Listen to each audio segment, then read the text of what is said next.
जैसा कि आप जानते हैं मनीष कश्यप, हमारे मनीष कश्यप भाई जो हैं अब आसनसोल से भी चुनाव नहीं लड़ेंगे, क्योंकि इनका गेम इतना जल्दी जल्दी पलट रहा है।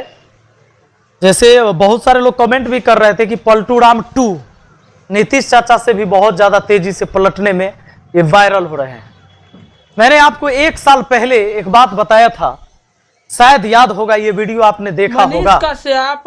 ये जो वीडियो है जिसमें 12 लाख व्यूज 1 साल पहले, पूर्वी क्षेत्र का 1 साल पहले 12 लाख लोगों ने अब तक देख चुका है, जिसमें ये वीडियो जब जिस समय इन्होंने हंगामा किया था, इनके लक्षण से हम लोग को लग गया था कि यह आदमी अब गलत गलत प्रोपेगेंडा अपना रहा है लीडर बनने के लिए।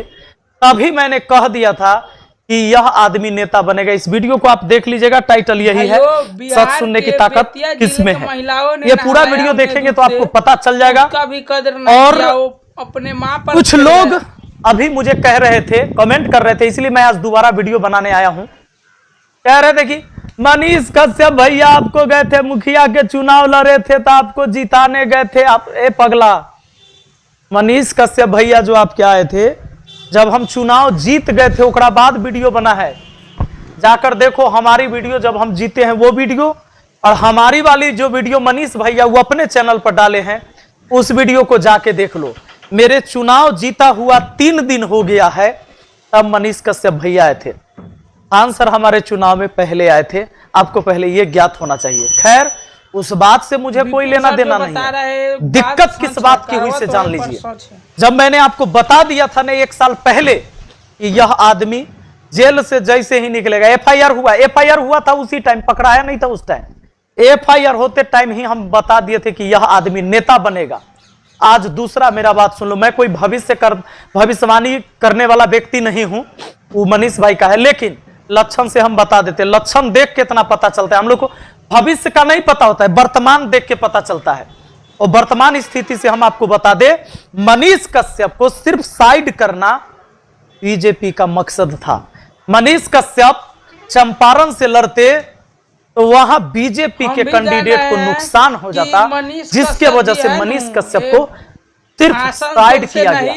कुछ दिन के बाद आप देखना मनीष कश्यप दूसरा बार जब करने आएंगे रो रो के आप लोगों से कि हम गए थे बदलने, बहुत बड़ा चीज करने, लेकिन मेरे साथ बीजेपी ने धोखा किया। अब देखना, इस व्यक्ति के प्रति मेरी बहुत सहानुभूति रहती है। मैंने आपको पीछे की एक वीडियो में भी बोला था कि आसनसोल से ये चुनाव लड़ने जा रहे थे, क्योंकि चर्चा हुई थी उस टाइम। मैंने बोला था, मैंने ये भी कहा था कि अच्छा हो कि यह व्यक्ति जीत के आए, ताकि इससे सवाल किया जा सके कि 1 लाख जो चंपारण के लोगों को नौकरी देने वाले थे और बिहार के मजदूर जो बाहर जाते हैं, पलायन होता है, उसके बारे में सवाल किया जाए। लेकिन यह व्यक्ति जब चुनाव ही नहीं लड़ेगा, ये जीत के ही नहीं आएगा, तो हमारे सवाल तो धरे के धरे रह जाएंगे। ये मेरे लिए दुख की बात है कि ये व्यक्ति इस बार चुनाव, लोकसभा चुनाव नहीं लड़ पा रहे हैं। दोस्तों आप सोचिए जरा कि यह व्यक्ति कितना बहानेबाज है। आखिर हम लोग को यह बात पता चल गया था। आप कहते हैं कि सर मनीष कश्यप तो आपके दोस्त थे, आप काहे नहीं सपोर्ट किए थे। उस समय बहुत सारे बच्चे कमेंट करते थे, बहुत सारे कमेंट आते थे, लेकिन सोच के देखो, मतलब इनको कपड़ा पहना के, भगवा गमछा ओढ़ा के, फूल माला पहना के गांव की महिलाओं ने दूध से नहलाया। दूध से नहलाने के बाद भी इस व्यक्ति ने उस गांव के समाज को जिस समय इकट्ठा करके बोल रहा था कि भाई हम तो गए थे टिकट लेने के लिए, लेकिन हमको टिकट नहीं दिया, तो हम आपसे वादा करते हैं कि चुनाव तो हम यहीं से लड़ेंगे, निर्दलीय लड़ेंगे, लेकिन लड़ेंगे और एक एक मां के आंख से आंसू पोंछेंगे। लेकिन आज वह व्यक्ति वीडियो में सिर्फ एक बात कहता है कि मेरी मां का मन था इसलिए हम इन्ने आ गए, उन्ने चल गए, अब बाकी मां को भूल गया। देखिए इतनी महिलाएं इस व्यक्ति को दूध से नहलाया कि हमारा मनीष कश्यप एकदम शुद्ध हो जाए, इस बार चुनाव जीत के आए और चंपारण के धरती पर सेवा करे, एक सेवा का मौका जो मिले और ये जम के सेवा करे। लेकिन ये बेचारा ये दूध से कहां शुद्ध होने वाले थे। ये जब तक बीजेपी के वॉशिंग मशीन में नहीं घुसते ये शुद्ध होकर नहीं निकलते। अभी बीजेपी के वॉशिंग मशीन में घुसे हैं, चमक के निकले हैं, पहुंचे हैं दिल्ली। का है जी, तो वहां पर हमारे एगो मनोज तिवारी भैया हैं, उनके रैली प्रचार में घूमे, स्टार प्रचारक बनाया गया है इनको, और भूल गए ये बिहार की बात। भाई, यहां से मजदूर दिल्ली जा रहा है, लेकिन दिल्ली में उनको सरकार बनाना है। कहा है कि भैया हम सरकार में रहेंगे, हम तो आ गए हैं, अब बीजेपी में 5 महीना में ठीक कर देंगे। जब बीजेपी को 39 सांसद चुना कर, 39 सांसद यहां से चुनकर भेजा गया था, 39-40 में से 39 सांसद बीजेपी गठबंधन के। अब तो बिहार नहीं बदला, इस बार कितना सांसद लेके जाएंगे आप 40 में से? क्या 5 महीना में बिहार बदलेंगे और पलायन रोकेंगे?